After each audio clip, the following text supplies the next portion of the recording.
концепцию нового политического мышления, существо которого состоит в признании приоритета общечеловеческих ценностей, предотвращении гибели планеты в огне ядерной катастрофы. А это не просто уничтожение целых классов ядерных вооружений, не просто сокращение армии до уровня необходимой достаточности.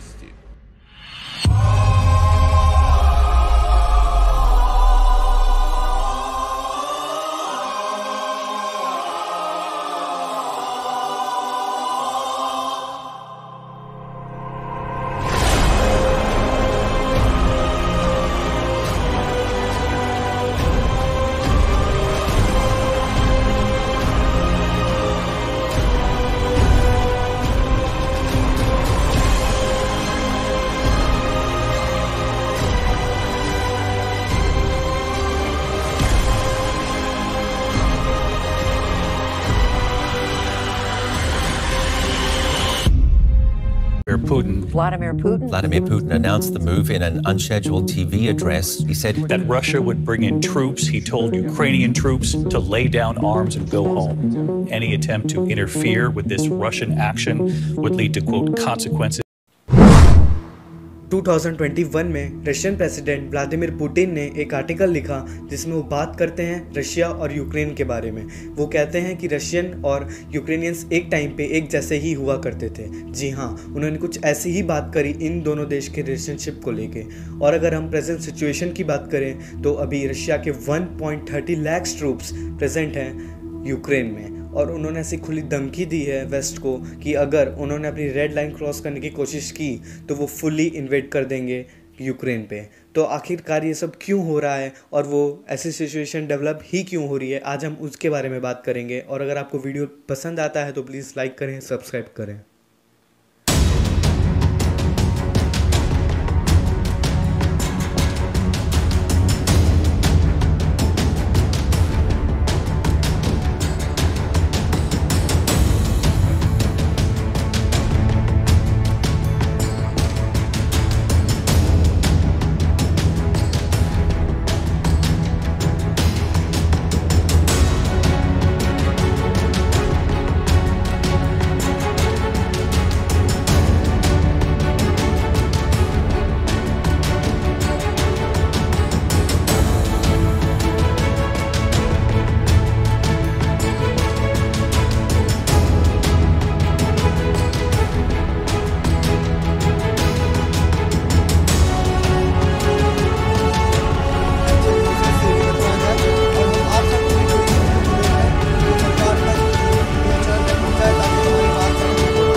तो अब हम बात करते हैं यूक्रेन के बारे में कि ऐसा तो क्या था उसके हिस्ट्री में जो रशिया उसके पीछे ऐसे हाथ धो के पड़ा हुआ है। जब यूक्रेन भी सोवियत यूनियन का पार्ट हुआ करता था और उसमें 15 कंट्रीज़ और शामिल थे, तब वो बेसिकली एक कोल्ड वॉर लड़ रहे थे यूएसए के ख़िलाफ़। कोल्ड वॉर बेसिकली एक वो चीज़ है जब यूएसएसआर और यूएसए एक इनडायरेक्टली वॉर लड़ रहे थे ऑलमोस्ट हर एक फील्ड में, फिर वो स्पेस हो या स्पोर्ट्स हो और या ही फिर वो मिलिट्री हो।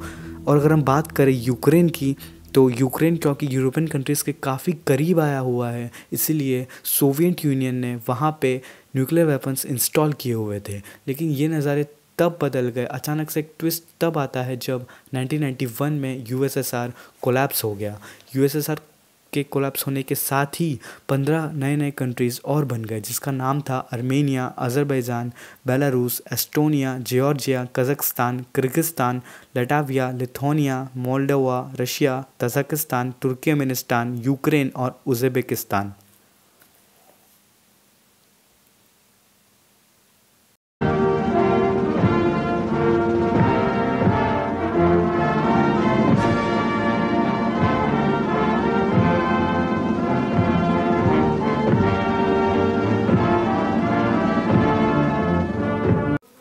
तो अब यूएसएसआर कोलैप्स हो चुका है और दुनिया को नए 15 देश और मिल चुके हैं। और अब जैसे कि हमने पहले जाना था कि यूक्रेन क्योंकि यूरोपियन देशों के पास था इसलिए सोवियत यूनियन ने वहाँ पे न्यूक्लियर वेपन्स इंस्टॉल किया हुआ था, लेकिन अब क्योंकि यूक्रेन यूएसएसआर से अलग हो चुका है इसलिए उस टाइम पे यूक्रेन के पास विश्व में तीसरे सबसे ज़्यादा न्यूक्लियर वेपन्स थे। और ये बात रशियंस को कैसे हजम होती, इसलिए रशिया ने यूक्रेन के साथ एक डील की जिसमें वो एक डील में कहते हैं कि ये जो भी न्यूक्लियर वेपन्स है वो यूक्रेन रशिया को दे दे और रशिया उसके बदले में उनको इकोनॉमिकल एड्स और सिक्योरिटी प्रोवाइड करेगा दूसरे देशों के खिलाफ। ये डील हो भी गई और सब कुछ सही चल रहा था 10 सालों तक। तो 10 से 15 साल तो सब कुछ ठीक चलता है, लेकिन इसी के साथ रशिया का इन्फ्लुएंस भी यूक्रेन पे बढ़ने लगता है और इसी बढ़ते इन्फ्लुएंस के कारण यूक्रेन में काफ़ी प्रोटेस्ट भी होते हैं और मेनली ये प्रोटेस्ट वेस्टर्न और सेंट्रल यूक्रेन में होते हैं। वेस्टर्न और सेंट्रल यूक्रेन में इसलिए क्योंकि वहाँ पे एंटी रशियन इन्फ्लुएंस और एंटी रशियन कम्युनिटी ज़्यादा देखने को मिलती है। और अगर हम बात करें ईस्टर्न यूक्रेन की तो वहाँ पे प्रो रशियन इन्फ्लुएंस और प्रो रशियन कम्युनिटी ज़्यादा देखने को मिलती है। इसी प्रो रशियन इन्फ्लुएंस का फ़ायदा उठा के रशिया ने क्रीमिया पे इन्वेड किया 2014 में। जी हाँ, रशिया ने जब 2014 में क्रीमिया पे इन्वेड किया था तो एक स्टडी के अनुसार ये भी हमने जानने को मिला था कि जब रशिया ने 2014 में क्रीमिया पे इन्वेड किया तो एक स्टडी में ये भी सामने आया कि उन्होंने ये इन्वेजन सिर्फ पावर के दम पे नहीं किया था। दरअसल क्रीमियन से खुद चाहते थे कि वो रशिया का पार्ट बने। President Obama speaking with Russian President Vladimir Putin, apparently pulling no punches, although it is unclear what the White House can really do about all of this. So let's go straight to ABC's Alex. तो अब Russia का Crimea पे invasion देख के western Ukrainians को ये तो realise हो चुका था कि उन्होंने जो डील करी थी रशिया के साथ वो उनका काफ़ी गलत फैसला था और साथ ही में उनको इस बात का भी अंदाज़ा था कि उनको अब अपनी सिक्योरिटी के लिए दूसरे देशों से हाथ मिलाने की बहुत ज़्यादा ज़रूरत है। तो अगर हम इसमें बात करें तो उसमें सबसे पहला नाम नेटो का आता है। जी हाँ, नेटो का एस्टेब्लिशमेंट 1949 में हुआ। उसका मोटिव था सोवियत यूनियन के एग्रेशन को काउंटर करना और अपने मेंबर्स को सिक्योरिटी प्रोवाइड करवाना उसका मेन मोटिव था, जो लगभग आज भी वही है। और अगर हम उसके मेंबर्स की बात करें तो उसमें कोई छोटा मोटा देश नहीं बल्कि यूएस से लेकर यूके और फ्रांस तक के नाम शामिल है और सिर्फ इसीलिए यूक्रेन नेटो में ज्वाइन होना चाहता था। लेकिन यूक्रेन का नेटो में ज्वाइन होना इतनी बड़ी बात क्यों थी? आखिर क्यों रशिया यूक्रेन को रोक रहा था नेटो में ज्वाइन होने के लिए? On April 4, 1949, the North Atlantic Treaty was signed between France, Belgium, Luxembourg, the Netherlands, the United Kingdom, Norway, Denmark, Italy, Portugal, Iceland, Canada, and the United States. तो basically NATO की treaty में एक article 5 है जो कि commitment है कि NATO के कोई भी देश पे अगर हमला होता है तो नेटो के बाकी के मेंबर देशों को उसका सपोर्ट करना होगा, प्रोटेक्ट करना होगा और फाइट करनी होगी जिसने वो अटैक किया हो। तो बेसिकली अगर यूक्रेन नेटो ज्वाइन कर लेता है और रशिया उस पर अटैक करता है तो नेटो के सभी मेंबर्स को उस फाइट में आना पड़ेगा, यूक्रेन को सपोर्ट करना पड़ेगा और रशिया को फाइट देनी पड़ेगी। सिर्फ इसीलिए यूक्रेनियंस ऐसा चाहते हैं कि नेटो ज्वाइन कर ले यूक्रेन। जी हाँ, They are sworn to stand together against aggression. An attack against one would be an attack against all. Even 2013 में यूक्रेन में प्रोटेस्ट हुआ यूक्रेन को नेटो ज्वाइन कराने के लिए।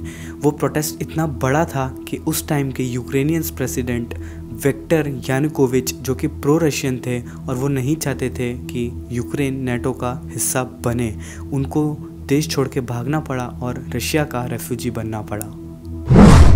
तो अब हम बात करते हैं कुछ रिसेंट डेवलपमेंट्स की। 10 नवंबर 2021 को रशिया ने अपने सोल्जर्स यूक्रेन के बॉर्डर पर तैनात करने शुरू कर दिए थे और इस बात की भनक यूएस इंटेलिजेंस को भी पहुंच चुकी थी और तभी बाइडन ने रशियन अथॉरिटी को धमकाते हुए कहा था कि अगर रशिया यूक्रेन पर इन्वेजन करता है तो उसका अंजाम बहुत बुरा होगा और उसका अंजाम क्या हो रहा है वो हम देख ही रहे हैं।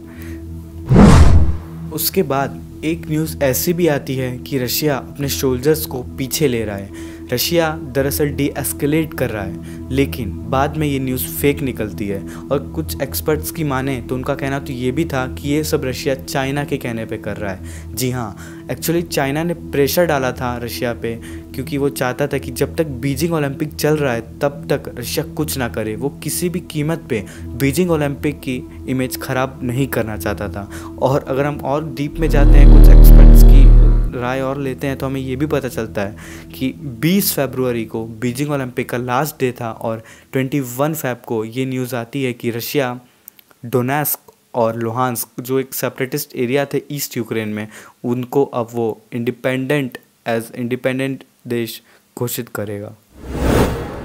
डोनेस्क और लुहांस्क ये वही ईस्टर्न यूक्रेन के सेपरेटिस्ट स्टेट थे जो 2014 में रशिया ने जब क्रीमिया पे इन्वेड किया था तभी रशिया ने कुछ सेपरेटिस्ट की हेल्प करी थी इन दो सेपरेटिस्ट स्टेट को यूक्रेन से अलग कराने के लिए। जी हाँ, और तभी 2015 में एक मिन्स्क एग्रीमेंट आया जो ये इन दोनों स्टेट को एक स्पेशल स्टेट होने का दर्जा प्राप्त करवाता है। तो अब हम वापस आते हैं क्रीमिया पे। जब रशिया ने 2014 में क्रीमिया पे इन्वेड किया था तो वो खाली फोर्सफुली नहीं किया था। एक्चुअली क्रीमियंस और रशियंस ये दोनों चाहते थे कि क्रीमिया रशिया का पार्ट बने, इसलिए तब उसको उतनी दिक्कत नहीं हुई थी जितनी दिक्कत उसको आज रशिया पे इन्वेजन करने पे हो रही है, क्योंकि एक्चुअली रशियंस चाहते ही नहीं है। जितना लगाव रशिया का क्रीमिया के ऊपर था, रशियंस का क्रीमिया के ऊपर लगाव था, उतना लगाव रशियंस का यूक्रेन के साथ बिल्कुल भी नहीं है। तो रशियंस तो बिल्कुल भी चाहते नहीं है कि यूक्रेन रशिया का पार्ट बने, लेकिन पुतिन और वो लोग हैं जिन्होंने सोवियत यूनियन को अपनी आंखों के सामने कोलैप्स होते हुए और उसको गोल्डन डेज देखे हैं, वो लोग, सिर्फ वही लोग चाहते हैं कि यूक्रेन वापस रशिया का पार्ट बने। दरअसल पुतिन और वो लोग जो यूएसएसआर के हिस्ट्री से ऑब्सेस्ड हैं, जिन्होंने सोवियत यूनियन के गोल्डन डेज भी देखे हैं और उसको अपनी आंखों से कोलैप्स होते हुए भी देखा है, वो ये मानते हैं कि यूक्रेन दरअसल यूएसएसआर का एक अहम हिस्सा था जिसको रशिया में वापस लाना ज़रूरी है। बिना यूक्रेन के रशिया पूरा नहीं हो पाता, इसलिए रशिया यूक्रेन में ऐसा कुछ ना कुछ करता ही रहता है। यूक्रेन तो कब से नेटो में जाने की मांग कर रहा था और रशिया उसको कब से ही रोक रहा था, लेकिन अभी तो ऐसा क्या हुआ जो रशिया ने सीधा उसके ऊपर हमला बोल दिया। उसके मेनली दो रीज़न है। पहला रीज़न ये है कि यूक्रेन का एंटी रशियन प्रेसिडेंट, जी हाँ, यूक्रेन के जो भी प्रेसिडेंट है वो एक्चुअली एंटी रशियन है। वो उन्होंने अपनी टर्म्स में बहुत ही प्रो रशियन बिजनेसमैन और प्रो रशियन लीडर्स को बॉयकॉट किया हुआ है। उसका दूसरा रीज़न ये है रशिया मानता है कि वेस्टर्न कंट्रीज़ और यूएस की हालात अभी ऐसे नहीं है कि वो डायरेक्टली या इनडायरेक्टली या किसी भी तरह वो रशिया के खिलाफ इस युद्ध में जुड़ना चाहेंगे। जब यूएस ने अफ़गानिस्तान के खिलाफ विड्रॉल किया था तब उनको अपने ही लोगों से कड़ी निंदा का सामना करना पड़ा था। और जर्मनी की बात करें तो वहाँ पे अभी एंजेला मर्केल चांसलर नहीं रहे। यूएस अभी भी ब्रेक्जिट से तंग है और फ्रांस में नेक्स्ट ईयर प्रेसिडेंशियल इलेक्शन है। तो इनमें से किसी की हालात भी ऐसे नहीं है कि वो रशिया के साथ डायरेक्टली या इनडायरेक्टली इस युद्ध में जुड़ना चाहेंगे। तो अब रशिया यूक्रेन पे इन्वेजन कर रहा है, उसका इम्पैक्ट क्या होगा? तो दरअसल इधर सिर्फ सैंक्शन से बात नहीं बनेगी। ये कोई नॉर्थ कोरिया या ईरान नहीं है जिसके ऊपर हम बैन लगा के बात संभाल सकते हैं। रशिया का पूरी दुनिया में किसी न किसी कंट्री के साथ ट्रेड है ही, और जिसको even 35% Russian oil and gas का यूज़ सिर्फ यूरोपियन कंट्रीज़ ही करते हैं। और अगर हम बात करें इंडिया की, तो इंडिया में भी जो न्यूक्लियर रिएक्टर्स, वेपन्स हैं, वो ज़्यादातर रशिया से ही इम्पोर्ट होते हैं। और सिर्फ इम्पोर्ट ही नहीं, अभी ये लोग एक जॉइंट वेंचर में मिसाइल भी बना रहे हैं जिसका नाम ब्रह्मोस है, ब्रह्मपुत्र नदी और रशिया की मॉस्कोवा नदी के ऊपर नाम रखा गया है। तो इंडिया के, अगर हम इंडिया के पॉइंट ऑफ व्यू से देखते हैं तो रशिया तो उसके लिए बहुत इंपॉर्टेंट ही है। अब पुतिन कोई पागल तो है नहीं जो बेफिजूली किसी पे इन्वेजन कर देगा। उसको भी इस इन्वेजन की कीमत तो पता ही होगी। जिस दिन रशिया ने यूक्रेन पे इन्वेजन स्टार्ट किया था उसी दिन Russian stock market index all time high से 45% गिरा था। रशियन करेंसी रूबल 7.9% शेड हो चुकी है यूएस डॉलर के कंपैरिजन में। तो इन सब की कीमत तो रशिया को चुकानी ही पड़ेगी। आप अपने व्यूज़ प्लीज़ कमेंट पे डिस्क्राइब करें, और अगर वीडियो पसंद आता है तो प्लीज़ लाइक करें, सब्सक्राइब करें, शेयर करें। बात तो अब न्यूक्लियर वेपन्स यूज़ करने तक आ चुकी है। कुछ लोगों का कहना ऐसा भी है कि यूक्रेन जब तक एक न्यूक्लियर स्टैंड नहीं ले लेता, जब तक वो नेटो में जाने की ज़िद नहीं छोड़ देता, तब तक रशिया उसके ऊपर ऐसा कुछ ना कुछ करता ही रहेगा। दरअसल ये पहली बार नहीं है जब यूक्रेन में ऐसा कुछ हुआ हो। ऐसा बहुत बार उसके ऊपर कुछ ना कुछ होता ही रहता है जिसकी सज़ा बेकसूर बेगुनाह लोगों को चुकानी पड़ती है। आप अपने ओपिनियंस प्लीज़ कमेंट में डिस्क्राइब करें।